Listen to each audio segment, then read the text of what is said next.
So if you're just starting out or if you're coming through like a drawdown, I think watching your P&L in the middle of the day is literally the worst possible thing that you could be doing, even if getting in the trade in the first place was you just winging it. Because when on the outside looking in, to me, it's like you might be an action junkie. If you don't know what you're doing and you're putting the trade on, and the first thing you do is go look at the P&L, it's kind of like playing the numbers. And without any discipline, without any experience, you could definitely be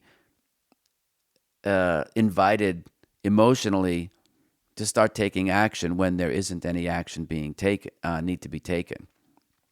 Again, if you don't know what you're doing and you find your account up any number of dollars or percents, I'd like to think in terms of percents, you know, it could induce you to start taking your gains too early because you're happy enough to have them in the first place, especially when you know deep down inside in your heart of all hearts that you don't know what you're doing. So you might feel like, well, I'm lucky, I'm just going to take it. As you can imagine, and don't take this the hard way, you can't run a trading business based on luck. You'll take it because you have to. But it's not a strategy to kind of come into this business and like, let me take a chance. I have a hunch. Of course, it's your money. Do what you want. But I've always said, like, if you want consistent results, you have to do consistent things. And that's like what the pros do. And even if you don't want to go pro, you still have to act like one if you want those types of results. There's really no way getting around it. I don't know of a single guy who comes in every day and just says, I'm going to roll the dice on this particular thing and have it all work out and live happily ever after. There's an enormous amount of discipline that you need to have. And I've seen it written about 1,000 different ways from every guru and coach. And the way I look at it is my discipline is, in fact, an emotional plan that guarantees me the future that I want. It's a promise to my future self. And there'll be a lot of people who can let you down, but I'm not going to let myself down. This is a cardinal sin. So that's why, again, I like to look at the data as opposed to having thoughts or opinions and all this and that. So I like to just figure this all out and say, look, I can't figure out and know for sure. And I have really good intuition. I have an enormous feel for the markets. I have lots of experience. I've seen at least one of everything over the years. But there's still nothing like looking at long-term data to see what were the trends of human behavior, right? Because that's what I've liked to say. Behavior predicts where it ends up. You can predict how other people are going to end up by watching them do reckless things. It's not fun to watch. You'd love to reach out and help them, but most people can't help themselves. And in some cases, they don't even want to because they're playing out the drama for other reasons other than making money. And so you have to say to yourself, if you're in that spot where you're in a trade and it's painful to have a winning trade on, okay, you need to ask yourself, where does that feeling come from? Do you not worth it? Don't you have this enough self-esteem to think like for the work that you're putting in that you're entitled to that at least once in a while? Again, that's why I like to put in protective stops and walk away because I don't want to, even at my age and my level of experience, I don't want to look at stuff and say, oh, it's a green, like if you use green and red, like green is an up day, red is a down day. Green is good, red is bad. You can't, it's immature to kind of think that that's the case because if you put on 1,000 trades, at least the way a pro would look at it, and they have a 40% accuracy ratio, they know 60 out of every 100 trades on average are going to lose money. And that's following the same set of rules every day. So you can't look at the outcome of the trade. Again, we talked about resulting and say, well, I made money, therefore it was good, I'm smart, I'm validated. Or I lost money, I'm invalidated. Because if you're following the same rules every day, one rule across many instruments, not 7 rules on one instrument, if you're doing it in the former, you get to look at yourself and say, look, these are probabilistic outcomes. And so I'm going to have a basket of losers. And I can process my feelings around that before I put on the trade. You see, when you're winging it or you're throwing stuff all over the place and you don't have a set strategy, you can see like this is how it's going to be forever. It's not going to change. right? So every day you're trying to become Frankenstein. You got a new strategy, a new ticker, and you're like, what the hell? Might as well try.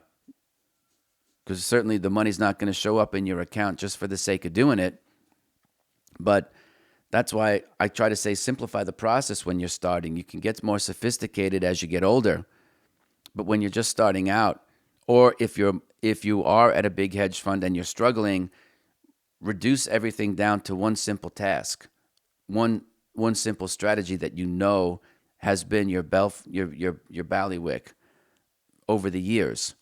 Go back to the basics, right? Tony Gwynn, one of the best baseball hitters in the history of the game, rest his soul, was known for doing something that kids do in Little League, which is take out a hitting tee and put a ball on it and then move the ball so that he could work on, hitting stuff when they were trying to jam him inside, or wait for the ball to get back, back in the zone if they're trying to pitch him outside and go the other way. Obviously, he was famous for going 5.5 hole between third base and shortstop.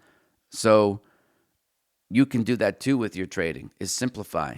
When things are getting complicated or when your performance isn't there, the best thing that I always do is just simplify. Just simplify.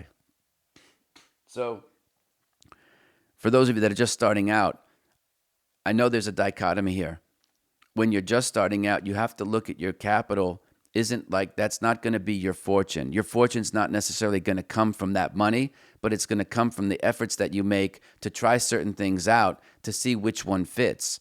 So at that point, you can't look again. You talked about expenses and investments, getting engaged or buying a home or hiring a good, mental coach for the game. All of that stuff is an investment. And in that point of time, if you don't know what you're doing and you're putting trades on to figure that out, those losses also aren't necessarily losses in as much as that it's you trying to figure out what works for you. So you would have to have known that ahead of time, that this money that's in your account will be expensed for you to learn your craft. What you may earn out of it at that point is almost incidental. So you really have to change your mindset to understand that you're probably not going to take your first 10K straight to $1 million.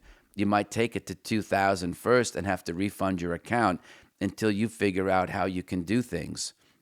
Especially if you're a short-termer and you like to day trade or swing trade. It's going to take you a long time to get a good feel for the market. It's not going to come from reading somebody's book or whatever, or watching a video and being like, I've got it, I can do this, and then just go deploy the capital and make it work. It's not that way. You're probably finding that out the hard way. And I'm sorry if someone misled you in their marketing, because yes, you can learn trading and you can learn how other people do it, but that doesn't mean that you could do it their way because of how it feels. They might have a very different emotional constitution than you. So, I'd find a way to not watch your P&L. The best way to do that and get out of that racket is to add risk to the portfolio, put in your protective stop, and that's the best you can do. There's really nothing to worry about at that point. If the market goes against you, you'll get knocked out for an acceptable loss. You'll have to figure out what that is for you. I don't typically put sell limits above the market to take me out of winners because I do want them to go for as long as possible. What you can do is instead of setting that sell limit, put an alert there so that you go back into your portfolio or your trading platform not having watched your open P&L and adjust your protective stop and get used to that. Because if you set yourself up where you're watching your P&L every day and you can't take the pain of winning, you'll always take those small winners, and then that becomes habitual. And ultimately, you're the sum total of all your habits. That's your paradigm. And you can't get big or make money if you do nothing but take consistent small gains, because then that's a habit. You get in the habit of being super comfortable taking small gains. So figure that out, but you have to adjust it because it's not going to go away. You see, you probably understand that. So that's when it becomes time to take time off. You see, that's when you take time away from the market and try to figure out, like, what am I doing this for? Am I doing it to make money, or am I really trying to learn about myself? Because you'll get both. But don't Don't misunderstand that when you're coming into these situations and you're having so much fear, it's impossible to build wealth based on fear. You see? So understand yourself. That's why I've said a million times, if you don't know who you are, it doesn't matter what you know. And I don't understand for the life of me why people do it. They say they want to trade to make money, but once they start making money, they do the exact wrong thing by offsetting their the winning trades and letting their losing trades sit there. It's like pulling your flowers and letting your weeds bloom. How the hell does that work? And I don't think it's self-hatred. I just think that it's fear or low self-esteem. And you just ultimately feel like that you don't deserve the money. And you haven't reconciled that internally in your brain and in how what your psychology is.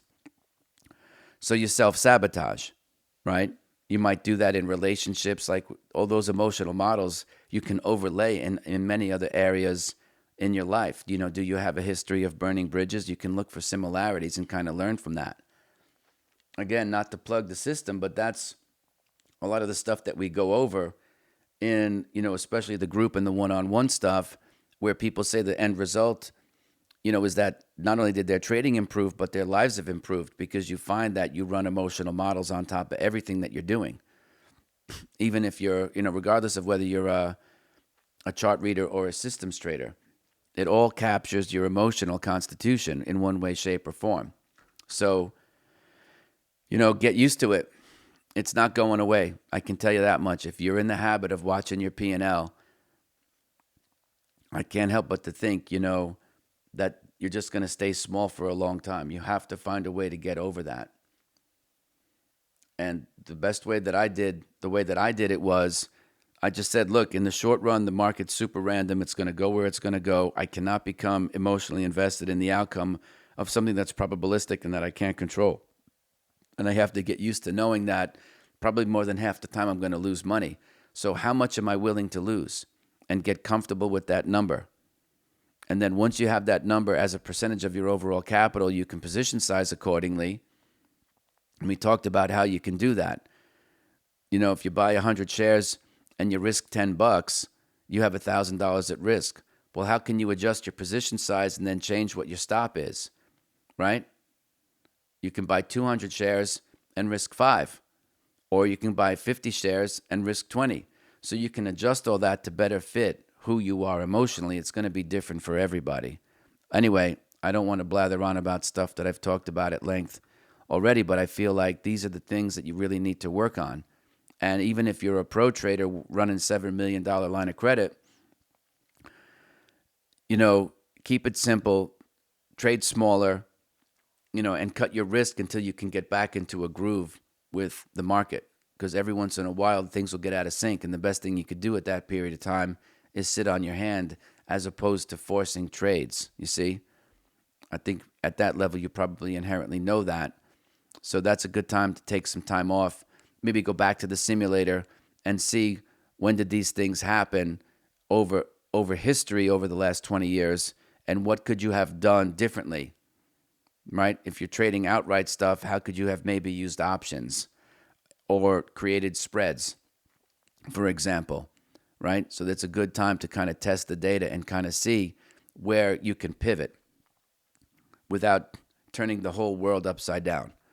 All right, I appreciate everybody being here. I'll see you tomorrow.